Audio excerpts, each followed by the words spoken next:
thanks for having me here. So for those of you who don't know me, I'm the Director of R&D at Arctic Wolf Networks, which is a security company where we protect our clients' networks. And I'm also the founder of Code Like a Girl. And I'm gonna dive right into ransomware today. So we're just gonna go for it. So I wanted to start off with what are some common themes with ransomware. I'm making the assumption that most of you know generally what it is, but basically it's when you get malware downloaded on your computer and it starts running and encrypting all your files, and the only way you can get your files back is if you pay these awful attackers some Bitcoin so that they will then give you the keys to decrypt your computer. Or that's what they want you to do. Whether you do that or not is up to you. So one of the biggest questions is, how do they get in? They're on your computer, what? So they basically use social engineering to engineer emails in a way that looks like it's something real to you. It might look like your Office 365 password change email if you're in the corporate space. It might look like a Gmail message saying you have to log in again to confirm your account. You haven't logged in enough times. And their whole goal is to make it look really real for you. But then when you actually click that button, you're going to a website that's downloading something malicious. So they do that with social engineering and phishing. They also use this thing called malvertising, which is, I mean, everybody's seen all the ads on the side of Facebook or anywhere on the internet, and they've somehow been able to purchase ad time on sites, and when you're clicking on that, you're actually downloading their malware package. And then there's also these like friendly, neighborly people called botnets that are actually computers that run around and try and install things on your machines. So if you haven't set up your firewall properly, you could also get malware this way. So they use a lot of techniques to thwart detection. They don't want you to figure out that something bad has been downloaded onto your computer. So they obscure file names, modify file attributes to make it look like there are real Windows application instead of looking like just some random exe file. And then, so yeah, they operate under the pretense of legitimate operations and programs. So for example, a lot of the things that you would get in an email would be an attachment like a Windows document or a zip file that you want to click on because it looks like it's coming from your friend and it looks like a real document, and you click on it and boom, it's now on your machine. And then they clean up after they go. They're very tidy. They do stuff, and then they clean it up, and they do some more stuff, and they clean it up. So you get this piece of malware on your machine, then what happens? Well, we call that the portable executable, so the PE binary. And it unpacks itself, goes out to a server that the attackers have set up before, and gets keys so that they can then start encrypting all your data. And your machine, it starts encrypting on your machine, and then after that you get one of these lovely messages popping up saying, oh, your files have been encrypted. You have 2 hours until we increase the price on you, and you have 6 days before we throw away your decryption keys. So at a high level, that's what ransomware does. There's a lot of variants. You've probably heard this year of WannaCry. There's CRYPSHED, there's NotPetya. WannaCry was particularly bad because it was paired with a worm that exploited a bug called Eternal Blue that was in Windows machines. So not only did it, download and launch ransomware in your machine, it went through your network and started installing it on all the other machines in your office. Now, there was an easy fix to that. You could have just patched your Windows machine. The patch was out well before WannaCry hit. So lesson learned, patch your devices all the time, every time. All right, so I'm going to talk about a specific type of ransomware called Locky. This is just a specific one, and it'll give you a little bit of a better idea of exactly what happens inside an attack. So Locky can come in from a few different ways. You could get a piece of spam mail and your attachment is a doc file. Then you download that, that launches a Visual Basic script and then installs the PE binary. Or it could come in as a zip file and then launch JavaScript and then install the binary. Or it could be extra, obfuscating and come in as a doc file, launch a Visual Basic script that starts a batch, that installs another batch file that launches a Visual Basic script that then installs your PE binary. So it's trying to do this because it doesn't want the systems in your computer to see how it got on there because then it'll flag it as malware. All right, so we're going to get into the details of what happens when that binary first gets installed. So the first thing that happens is the binary executes, and then it copies itself to the temp directory and renames itself to svchost.exe. So if you know anything about Windows, you know that this is a pretty common system file, and it wouldn't look very suspicious to anyone at all. And then it's going to take the flag off of its file that says, hey, I was a downloaded file, to make it look like now I am just like a normal system file, not downloaded from the internet. I'm totally safe. You can click on me.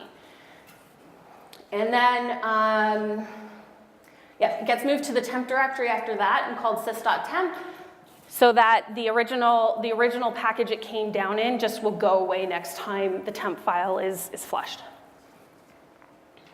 Okay.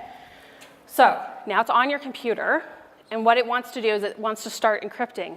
But it doesn't want you to interrupt the encryption by doing something annoying and turning your computer off.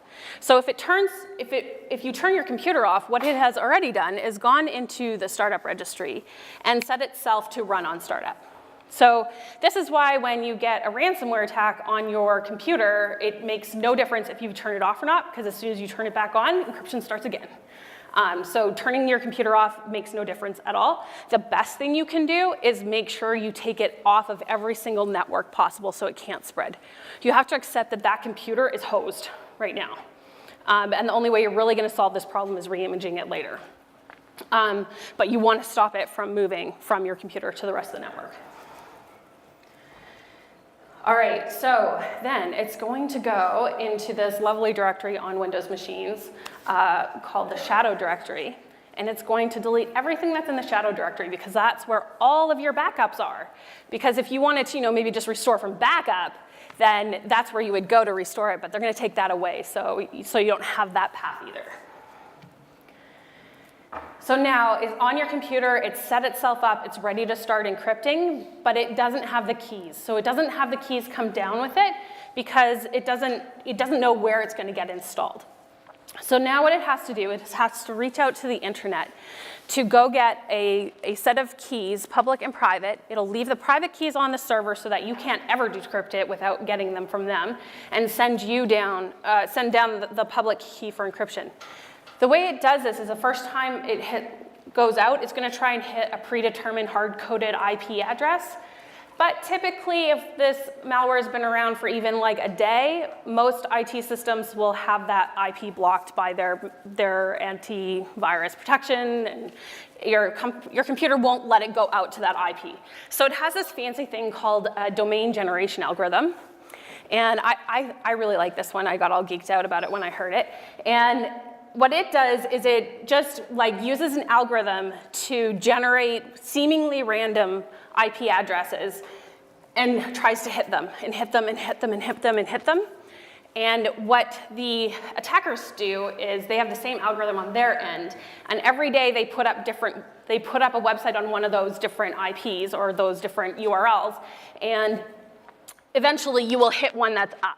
Once you hit one that's up, they're going to register the attack as being on your computer, generate the keys, send them down, and start encrypting. So the attackers are fairly smart. They use state-of-the-art encryption tools with strong keys.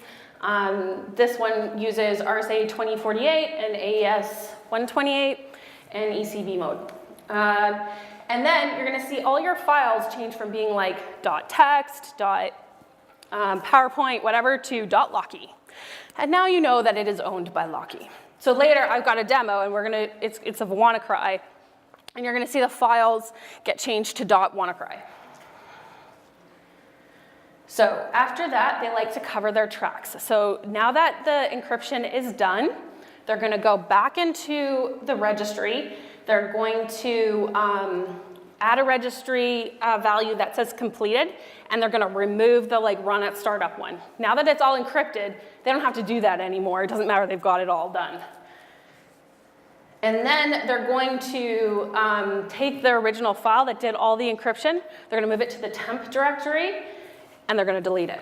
So now you've got a whole bunch of encrypted files, and apparently no piece of software on your computer that has encrypted them, because it's all gone. And then you're going to get this lovely message that says, do you want to decrypt your stuff? If so, you have to buy the decryptor, and you got to buy the keys, and here's how you should register for Bitcoin. And this is a huge business. They actually have companies set up to help you learn how to buy Bitcoin to pay them. They've got phone numbers you can call. They're very polite. They have great customer service. It's a business to them. So they want to help you as best as they can get your money, and they will then give you the keys back. Supposedly, maybe, hopefully.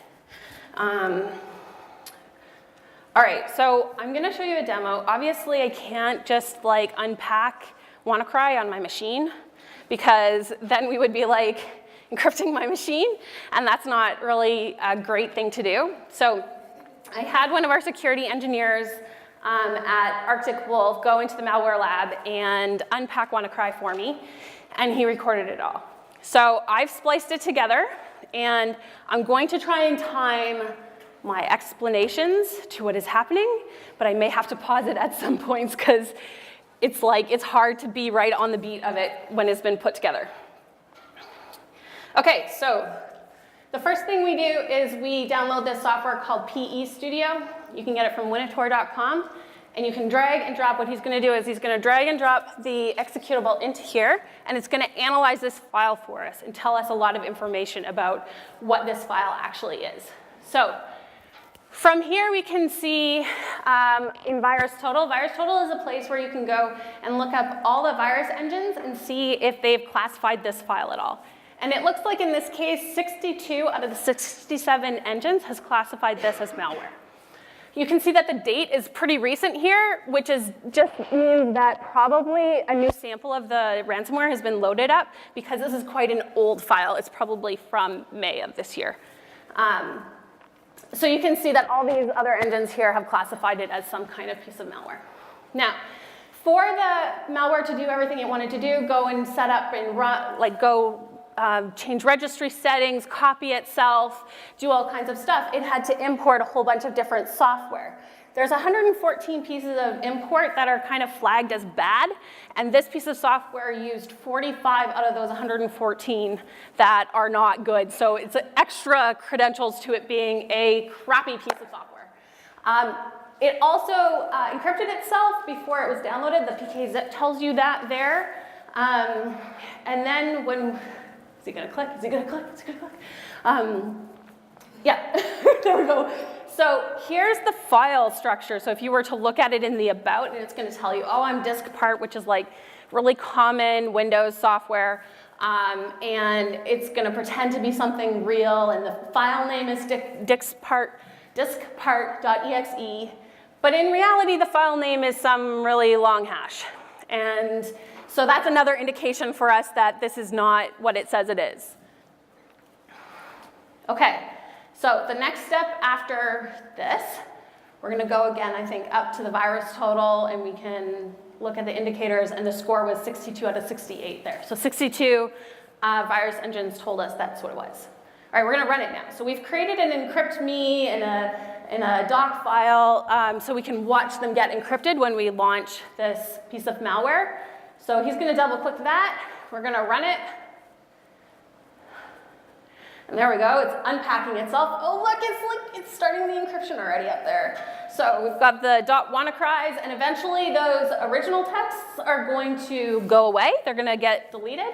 We're going to go and take a look at the please read me over here, and it's going to tell us what's happening to our machine. Oops, your imported files are encrypted. You're hosed. And this is what you can do. Here's the Bitcoin address, which also the command and control server has sent down to them during that communication that it had. And this is how you can try and get out of it. Oh, yep, and now this lovely message is going to start popping up. You have 2 hours and 23 minutes before we, or 2 days maybe or something, before we raise the money on you, and you have 6 days to get rid of this and pay us, but the money's going to keep going up, the price is going to keep going up. And this is where it goes really fast. You're going to see these files go away over there in a second.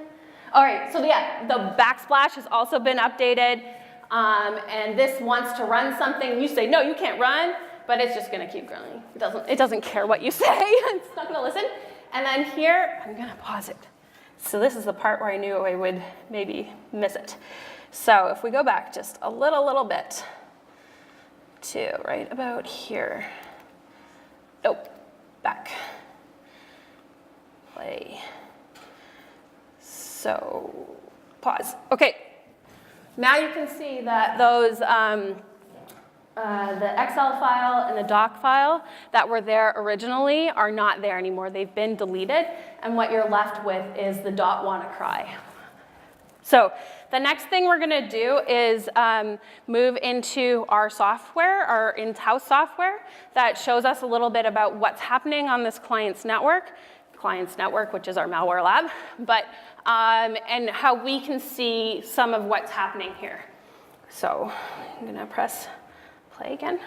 All right, so this is what we call Kibana. It goes on top of Elasticsearch and lets us look at things. So we can see that we're watching IP, this IP, that is our IP, so we're like, okay, don't look at that, that's what we're doing, we don't care.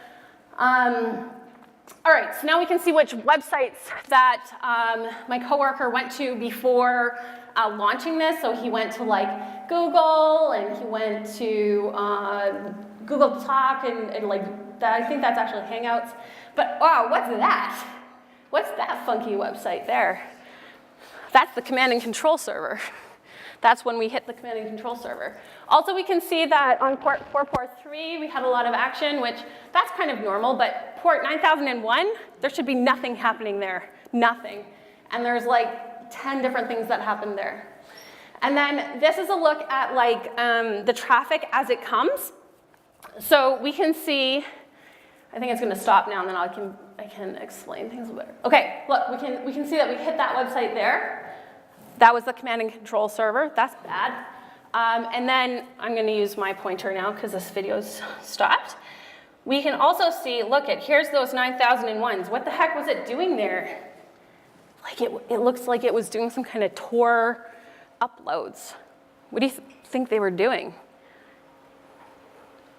They were loading up your files so that they could ransom you for your files as well. So maybe you had something on your machine that you don't want the world to see, and they can use that as leverage as well. Like if there's some pictures on there you don't want the world to see, they can say pay up, or now not only do you not get your files back, but I'm going to expose these to the public, and everyone will know your business. So that we can see that they did that. And I think that's pretty much, that's it from here. So there we go, all done. Anticlimactic.